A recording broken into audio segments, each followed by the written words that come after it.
Greetings, varlets. The dev blog about weapon crafting, blessings, and item acquisition is out, and in this video, I'll give you the rundown of what's happening. First off, crafting was actually completed in December, but they decided to hold it back because of the feedback that they were getting. Particularly, they were listening loud and clear that players weren't all that happy with the state of item acquisition as it was, and so they decided to go and address that problem first since it would affect crafting as well. So, unlike Vermintide 2, where crafting was focused around crafting, salvaging, and modding items through the blueprints that we got, as well as the chest that we got at the end of a mission, Darktide will be centered around modification of weapons rather than creating them. So instead of having to build them, there will be plenty of sources of acquiring items and weapons throughout the game. The first major change is the base weapon requisition menu, and this is the menu where you can get base white items for dockets.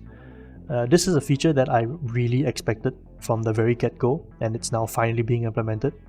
And although I'm glad that it's here, this isn't any praise, because this should have been in at the start, as its primary purpose was to ensure that people who paid for this game could at the very least access the weapons of their chosen class after they had earned them through reaching the necessary level.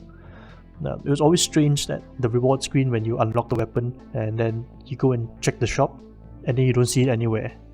This was especially hard on Psychers because I've heard of some Psychers not seeing the trauma stuff, which is the first stuff you unlock at level 4, for a good 5 to 7 levels after unlocking it. This also means for the resource rich, you can functionally upgrade weapons whenever you like, since you probably would have all the base weapons unlocked anyway. The next major change coming in the next patch has to do with Emperor's Gift, in that you will get an Emperor's Gift after every mission. So in the dev blog, Fatshark basically admitted that there was in fact a limit on the number of Emperor's Gifts you could get at any given week, which according to data miners a month or a month and a half ago uncovered was about 20 gifts before you either stopped getting gifts or the rate that you acquired them was significantly lowered. So now they made it like Vermintide system, where if you play harder difficulties, do missions with conditions attached, and completed side missions, in this case picking up grims and scripts, you will have a better chance at getting an item with higher potential at the end of the mission. This is good, going back to making missions more rewarding as they were in Vermintide 2. The next change is to Sire Melk's Requisitorium.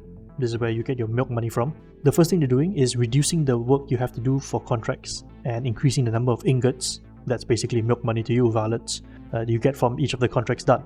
Importantly, the next update will fold grims and scripts into a single contract. There will also be a new contract for collecting plasteel and diamantine.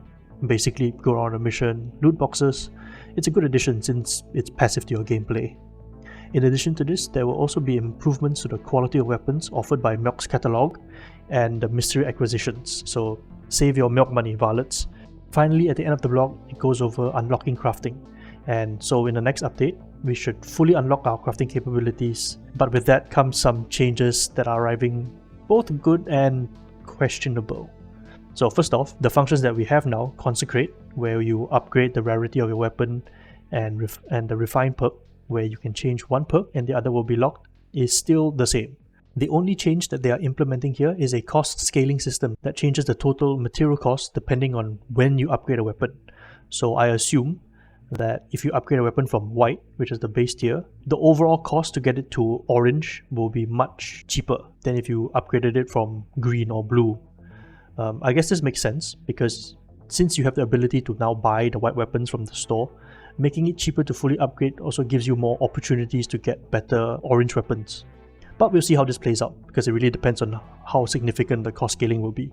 Now, the missing two functions will be as follows. For Earn Blessing, we can surrender a weapon to Hadron and choose a blessing that we can permanently unlock to rebless other weapons with.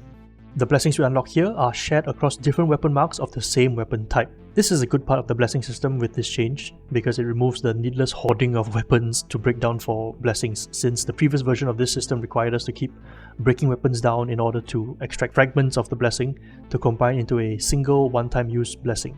This is a good positive step, I'll say, but now we move on to the not so good news, the Rebless option.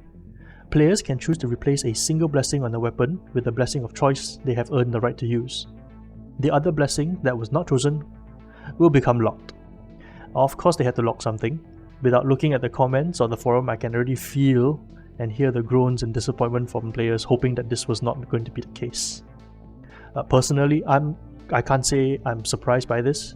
Every positive change needed a cost to compensate for some reason. Perfectly balanced, as they say.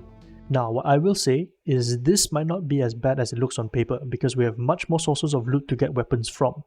This also means that the blue weapons we see in store are much more valuable, because if you got a blue with a good perk and a good blessing, you would at the very least have a serviceable role that you can work with if you upgrade it to orange, or outright a god role waiting for you by the time you upgrade it. But we'll see about this. It really depends on how much better the weapon store is going to be. So with that, we've come to the end of the video. The link for the dev blog is in the description. Feel free to share your thoughts in the comments below about how you feel about these changes to the crafting. And I'll see you all in the next video. Varlets.